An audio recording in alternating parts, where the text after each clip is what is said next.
What's up, dudes? Welcome back to Duty's Daggers, and it's a good day because we have a brown knife on the table. A brown knife on the table. This is not mine. It was sent to me as a loaner, and it is the Mini FSD, baby. My first time handling one was at Blade Show, and I just flicked it a couple times. So I was really happy to get sent this one to really spend some time with and study and compare to my brown knife, the Cortex XL. So in this video, we're going to be comparing these two. This is a really nice knife. It's an inset liner lock, just like the Cortex XL is. A little bit different, but same sort of mechanism deal. We got the same deployments on both knives. We got reverse flicks and top flippers. We have reverse flicks and top flippers. Top flippers are shaped differently, and you have the fuller versus the hole. Well, it's really a fuller with just a little slot in it, I guess, really, on this one. But yeah, let's take a look here. Please subscribe to the channel. Please like the video as well before we start. Just do it now so you don't forget. I'd appreciate it. So first thing I notice is the thickness. The Mini FSD is much thicker than the Cortex. Much thicker. It just feels a little more substantial in the hand. Let's weigh them real quick while we're talking about it. So the FSD, or Mini FSD, 4.2 ounces. Cortex XL, 3.7. Not a massive difference, but you could tell. You could definitely tell. Let's see. Both have milling on the. Just put lotion on my hands. A little slippery. We got a big pocket milled out on the show side there. And then on this one, there's actually no milling. Interesting. No milling. But the scales are much thinner, so, you know, it's still lighter. Different blade shapes. This one is a nice drop point. This one's a nice sheep's foot. Let's take a look at this baby. So we have really nicely hollow ground blade. Just looks amazing. Belt satin finish. Plunge grind is really tight. Nice and tightly done way back here. We have a fuller with a hole in it. Slot in it, I guess. I always like how he brings the swedge, or the fuller all the way out here, and from the top it looks like it's almost swedged a little bit. Right at the right here. Just looks cool. Really nice milled titanium handle. This is kind of the frag pattern. Mine is kind of almost a sunbursty frag. The clips are pretty much the same, and I love his clips because they're basically camouflaged into the surface of the scale.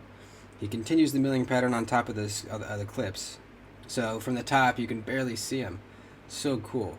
And he mills a flat spot under each of them, so that when you're putting it in and out of your pocket, the pocket seam just rides on that nice flat spot, doesn't tear it up, makes it really just slide in and out very easily.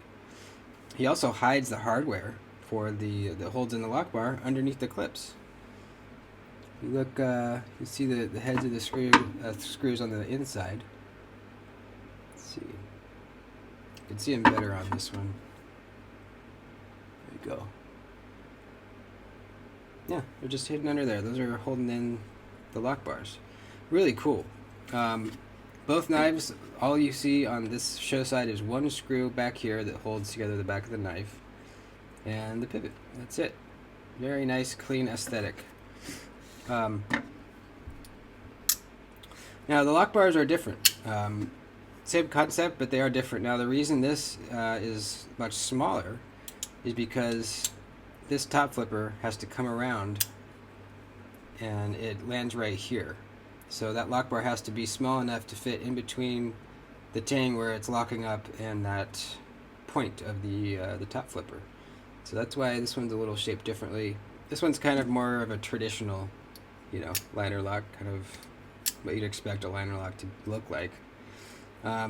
Disengaging it is really nice. lot of access. Another difference is he kind of built this surface out a little bit, the surface of this lock bar. So he didn't have to cut away any access on this scale because it comes out, if that makes sense. This one, this scale is cut away a little bit here to give you that access. That's another difference. Now the deployments, they both are great reverse flickers, but the top flippers are different.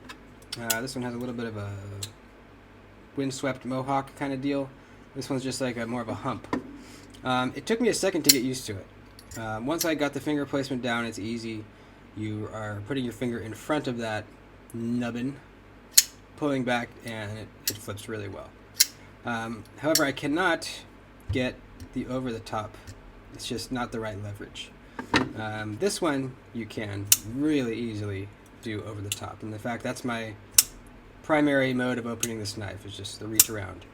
It's so easy and so nice. This one's more of a traditional front flipper feeling.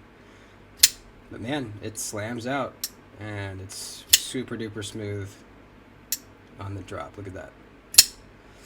I think the detent's a little stronger on this one than mine. But the detents are adjustable on these knives. Everything's adjustable. And I noticed this one has a little bit of detent lash. You can hear that? A little bit of movement here in the closed position. That is completely adjustable. We're going to be able to tune this and get that out. I have permission to take this knife apart from the owner, and that's what we're going to do, because I want to show you how cool it is that you can adjust the detent strength on these knives. It's really wild. I've messed with it a little bit on mine, but I didn't go too far because I got nervous. But I've watched some videos now, and I think I have a better idea of what's going on. So we're going to do it. We're going to take this thing apart. First of all, just my initial impression of it. I mean, these are both just impeccably built. Really extremely nice knives. I prefer the blade shape of this one, I think. It's just a little more utilitarian for what I do with my knife. I do enjoy the thinness of it. It's a little bit nicer in your pocket. It's a little slimmer. We got thinner blade stock as well, so it's going to be a little slicier. But I think I like the feel of the reverse flick a little bit more on this one.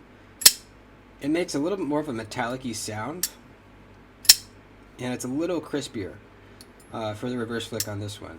Now, however, the top flipper, I much prefer the Cortex, because I just love the reach around. I love that. You could do like the side of your finger. You could just do it normal, like with your thumb. It's so fidgety, so fun. So I like both for different reasons. They're just really, really awesome. So let's get our tools, and I believe I think it comes with the tool for the inside. Yeah, little Allen wrench right there. You'll see in a second here, but basically it's these little set screws that you're going to be able to turn to do the adjustments. So let's get this baby apart. I might do a little bit of cutting here in the footage, just so you're not sitting watching me disassemble this. So I'll probably do a cut to when it's all disassembled, but I'll keep talking just in case I decide not to do that. Interesting. So this is it's actually a T10 down here. That's interesting. Nice big piece of hardware there.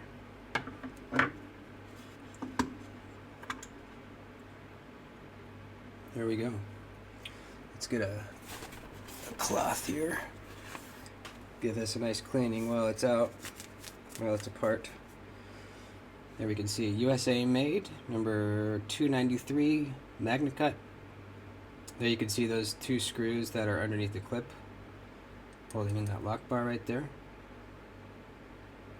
Very cool. Actually, there's two screws holding in the clip. Interesting. I guess that makes sense, so it can't wiggle back and forth. And here is the blade. Let's take this off. And the adjustments are going to be on the other side here. right here. So these two nubs are what we're going to be adjusting. There's little set screws. Let me get a Q-tip and clean them off here a little bit. And I'm still not 100% sure how it works. Like I don't really understand mechanically what's happening when we're turning those set screws. It's just above me. I don't understand it. It's too smart for me to wrap my head around. Maybe someone in the comments can explain it to where I would understand it, but here we are. There's actually two detent holes. That's interesting. You can see the detent ramp right there too. Oops, sorry. Detent ramp right there. So let's get our Allen key out.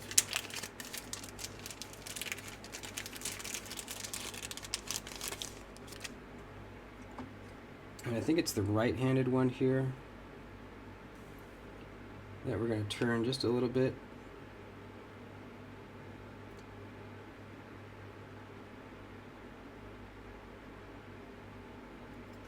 Okay, I think that's all we're going to do. And we're going to put it back together real quick and see what difference that made. I don't want to, turn it too much and have it go too far the wrong direction. So we'll just do little bits at a time here. And I can already tell that fixed it, look. No detent lash, completely solid. How cool is that? Completely tunable and adjustable knife. No bending of lock bars, no nothing. So easy to go back together too, look at this. Might not even need to do any editing.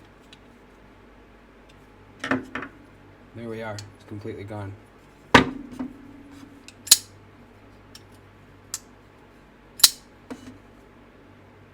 Solid lockup.